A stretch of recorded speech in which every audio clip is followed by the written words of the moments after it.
Assalamualaikum, nama saya Fatih Syuhaizah binti Mahmud. Nombor matrik saya 271871. Malaysia merupakan sebuah negara membangun setara dengan negara yang maju lain.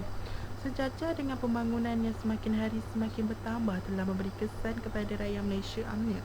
Pembangunan yang dilakukan telah menyebabkan harga barang semakin meningkat dan menyebabkan masyarakat terpaksa menanggung kos sara hidup yang tinggi dan juga mengakibatkan jurang kemiskinan semakin meningkat. Baru-baru ini, isu kos sara hidup ini semakin serius apabila baru-baru ini Malaysia telah dilanda dengan wabak penyakit yang dikenali sebagai novel coronavirus atau COVID-19.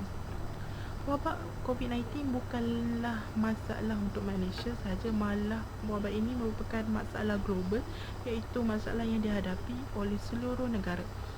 Kesan wabak COVID-19 ini dari segi ekonomi adalah kemelisikan ekonomi yang amat serius. Hal ini berlaku apabila disebabkan semua sektor dan syarikat terpaksa berhenti operasi untuk sementara waktu bagi mencegah penyebaran virus ini merebak. Kebanyakan aktiviti ekonomi tidak dapat dijalan atas beberapa faktor tertentu. Objektif yang dicadangkan, yang pertama ialah mengenal pasti faktor peningkatan kos sara hidup di Malaysia. Yang kedua, mengenal pasti kepentingan dalam menangani isu kos sara hidup. Yang ketiga, mengkaji agensi yang terlibat dalam menyelesaikan isu kos sara hidup ini. Faktor peningkatan kos sara hidup ialah disebabkan oleh peningkatan jumlah penduduk di dunia. Hal ini demikian kerana penambahan jumlah individu yang bertukar status kepada kahwin dan kemudian mempunyai anak bersama pasangan masing-masing menyebabkan ketua keluarga perlu mengeluarkan pembayaran lebih daripada kebiasaan. Sebagai contoh, taraf kehidupan yang semakin meningkat menyebabkan penggunaan telefon pintar dan internet menjadi suatu keperluan bagi isi rumah. Ini sekaligus menjadikan jumlah pembelanjaan isi rumah tersebut untuk tujuan komunikasi meningkat berbanding dengan sebelumnya. Faktor yang seterusnya ialah kemampuan kuasa pembeli oleh penduduk di dunia. Hal ini dikatakan demikian kerana sesetengah masyarakat atau golongan yang tidak berkemampuan untuk membeli barangan harian selalunya dikategori golongan B40, iaitu pendapatan isi rumah yang kurang daripada 3,000 dan ke bawah. Golongan B40 ini perlu bersaing dengan penduduk di dunia yang mempunyai kemampuan untuk membeli barangan keperluan harian. Selain itu, terdapat faktor lain untuk peningkatan kos sara hidup ini, iaitu kejatuhan rejim komunis di beberapa negara. Kejatuhan rejim komunis ini sering dikaitkan dengan kekuatan masyarakat sivil. Masyarakat sivil merupakan ejen pendemokrasian yang tidak berpaksikan kepada sesebuah parti politik atau kepentingan politik. Sebaliknya, ia muncul sebagai ruang antara kerajaan dengan masyarakat dalam sesebuah negara. Faktor seterusnya ialah kekurangan komoditi pertanian. Kekurangan bekalan komoditi pertanian akibat cuaca buruk dan bencana alam seperti cuaca buruk di Eropah, banjir di China dan Asia telah mengakibatkan kenaikan harga barang di dunia serta menyebabkan peningkatan kos sara hidup. Faktor peningkatan yang terakhir adalah pergolakan politik. Pergolakan politik yang tidak menentu terutama di negara Timur Tengah dan negara pengeluar minyak turut menjejaskan barangan keperluan asas. Malahan, perubahan dalam persekitaran ekonomi global dilaporkan menjadi punca kenaikan harga barang-barang keperluan.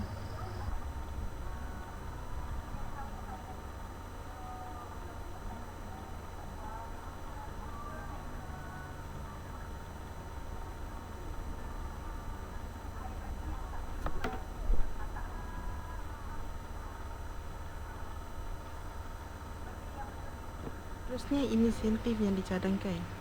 Inisiatif kerajaan kepada rakyat seperti pelaksanaan standard mandatory mengenai harga capaian MSAP. Pelaksanaan tersebut merupakan langkah kerajaan kepada rakyat membantu meringankan beban rakyat terhadap kos capaian internet yang ditanggung oleh setiap rakyat di Malaysia. Inisiatif yang seterusnya ialah berkaitan pelaksanaan program subsidi petrol PSP. Inisiatif sebegini turut memberi manfaat kepada rakyat, terutama kepada golongan B40, iaitu bagi meringankan beban isi rumah pendapatan rendah melalui pengalihan semula subsidi petrol. Ia merupakan satu bentuk bantuan kerajaan kepada rakyat bagi membiayai sebahagian kos penggunaan petrol. Selain menaik taraf peralatan nelayan, kerajaan juga mementingkan soal keselamatan nelayan ketika berada di lautan. Hal ini kerana arus deras atau ombak amat berbahaya kepada nelayan ketika melaksanakan pekerjaan mereka. Kita sering sekali mendengar isu-isu kematian dan kehilangan nelayan di lautan daripada faktor ombak yang besar. Sejajar dengan usaha yang diberikan oleh pihak kerajaan dalam membantu mengurangkan beban rakyat, terutama dalam menangani masalah kos hidup ini, sedikit banyak telah memberi sebuah faedah dan kesan positif dalam meneruskan kelangsungan hidup rakyat. Menangani masalah peningkatan kos sara hidup ini, pelbagai pelaksanaan program yang dilaksanakan oleh kerajaan dalam rancangan Malaysia ke-11 RMK11 untuk menangani masalah ini. Antara pelaksana program yang dilaksanakan di dalam RMK11 bagi menangani kos sara hidup isi rumah B40 ini ialah program Satu Malaysia. Terdapat pelbagai inisiatif yang dijalankan adalah program Satu Malaysia ini dapat membantu golongan B40 menangani kehidupan seharian. Antara program yang dijalankan oleh kerajaan ialah Klinik Satu Malaysia, Kedai Rakyat Satu Malaysia, Kedai Kain Satu Malaysia dan Klinik Satu Malaysia. Dengan adanya inisiatif seperti ini, ianya dapat membantu serta meringankan beban rakyat yang berpendapatan rendah ini. Program yang seterusnya ialah program sokongan keusahawanan. Program sokongan keusahawanan ini ialah bagi membantu golongan yang berpendapatan rendah yang ingin untuk melakukan perniagaan. Melalui program ini, masyarakat yang berpendapatan isi rumah B40 akan dapat mempertingkatkan ilmu mereka melalui pendidikan yang kemahiran tinggi. Secara tidak langsung, mereka mempunyai pendapatan tambahan atau sampingan daripada mereka makan gaji. Pelaksanaan yang seterusnya ialah menerusi program Prima. Prima ini merupakan perumahan penjawat awam Satu Malaysia, projek perumahan rakyat dan rumah mesra rakyat Satu Malaysia. Perdana Menteri melaksanakan program ini kerana rumah tempat tinggal dan bumbung tempat berlindung dan di panas dan hujan, ianya merupakan 3 keperluan asas kehidupan kepada semua rakyat di Malaysia. Manakala di dalam RMK10 pula, mereka melaksanakan program khas bagi orang asli, anak negeri Sabah dan Bumi Putera Sarawak di kawasan luar Manda dan pedalaman serta kumpulan tertentu dalam kalangan masyarakat India dan China untuk membangunkan potensi ekonomi dan membasmikan kemiskinan. Sebagai contoh, di dalam program khas ini, kerajaan akan membangunkan PKS yang berdaya tahan dan mampu menembusi pasaran global seiring dengan Bumi Putera di Semenanjung agar mereka mempunyai taraf yang sama dalam perniagaan. Akhir sekali, dalam RMK 11, mereka melaksanakan program bantuan rakyat Satu Malaysia BRIM. Hal ini dikatakan demikian kerana kerajaan memberi tumpuan serius dalam membantu menambah pendapatan rakyat yang kini berdepan dengan peningkatan kos sara hidup. Malah program ini merupakan antara inisiatif kerajaan dalam bajet 2015.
Dalam menjayakan pelaksanaan program menangani peningkatan kos sara hidup ini, sudah pasti di sebalik kejayaan ini mesti ada yang memberi sedikit penjanaan idea kepada kerajaan. Oleh itu, yang sering memberi cadangan kepada kerajaan ialah pihak kementerian sendiri. Secara tidak langsung, cadangan yang diberikan oleh mereka sedikit sebanyak telah membuahkan hasil. Antara menteri yang memberi pandangan terhadap isu menangani kos sara hidup ialah Kementerian Kesihatan Malaysia.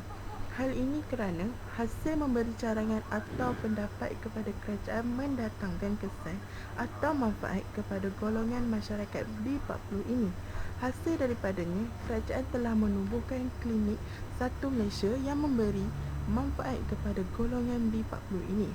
Seterusnya, program sokongan keusahawanan ditubuhkan oleh Kementerian Pembangunan Usahawan. Di bawah program ini, kerajaan telah menyusun atur strategi untuk membantu golongan B40 yang berminat untuk melakukan perniagaan kecil seperti perusahaan kecil dan sederhana PKS.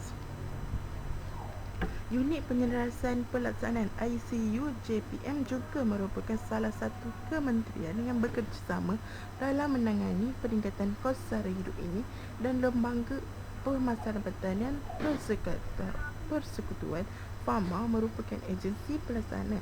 Antara penubuhan yang dilaksanakan ialah Agro Bazar Satu Malaysia yang ditubuhkan pada 10 September 2008.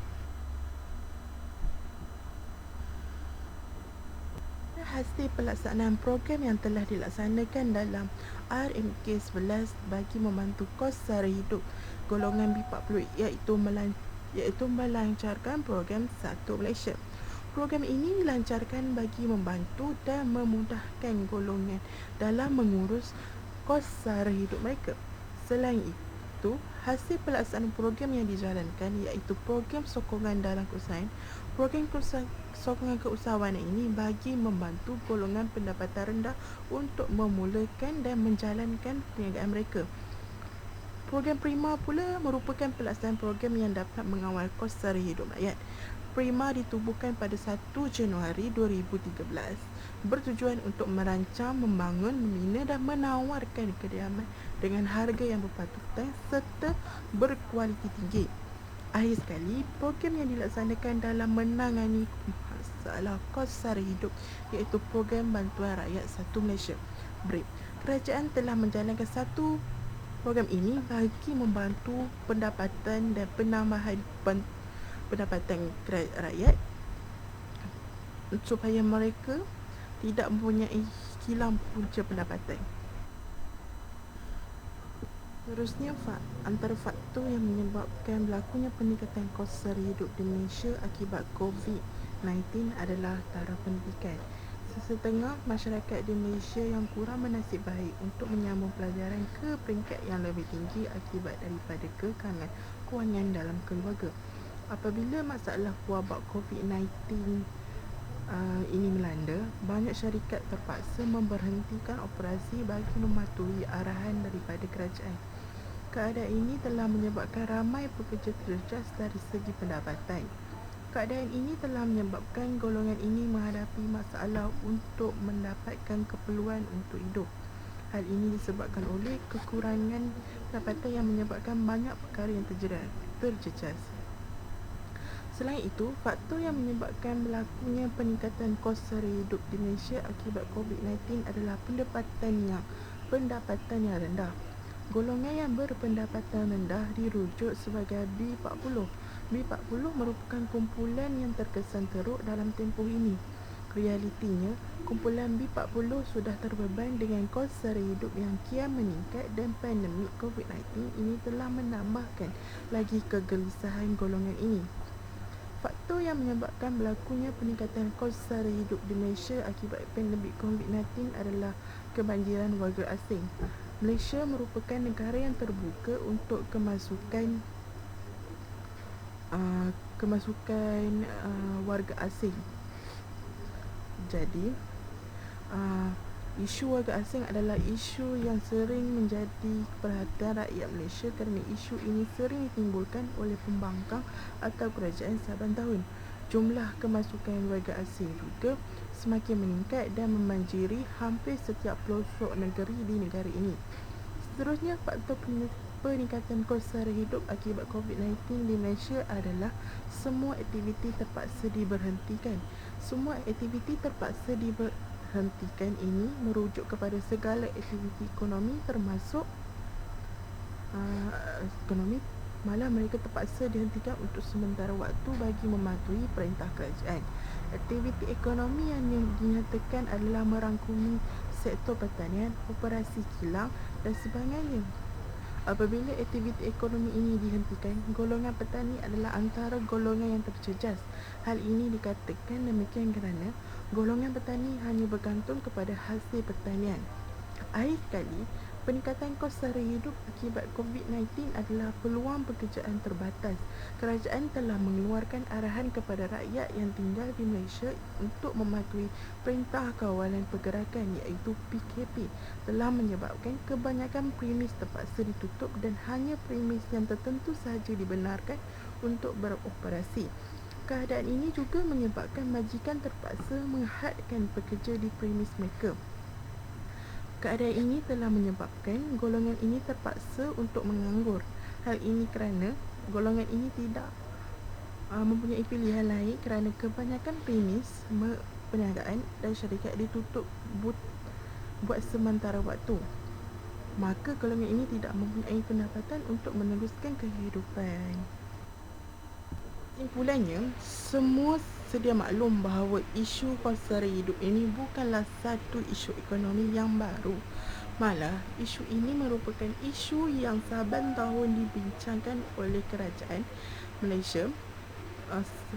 Kerajaan Malaysia sentiasa bertukar lumus untuk mencari penyelesaian kepada masalah jurang pendapatan yang semakin hari semakin besar dalam kalangan masyarakat.